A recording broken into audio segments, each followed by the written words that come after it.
Shtetet e Bashkuara të Amerikës dhe Vietnami përshëndetën marrëveshjen e nënshkruar mes tyre për ngritjen e nivelit të marrëdhënieve strategjike. Presidenti amerikan Joe Biden në takimin e zhvilluar në Hanoi me homologun vietnamez Vo Van Tun, foli për nevojën e thellimit të bashkëpunimit për të bërë ballë sfidave më të rëndësishme të dy popujve.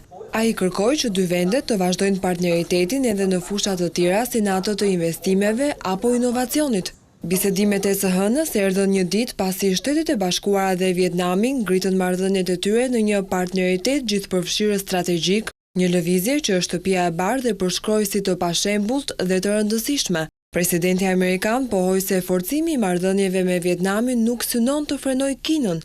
Pak orë pas takimeve të zhvilluara mes udhëheqësve, shtëpia e bardhë njoftoi nënshkrimin e një marrëveshjeje prej 7.8 miliard dollarësh midis kompanive ajrore të dy vendeve.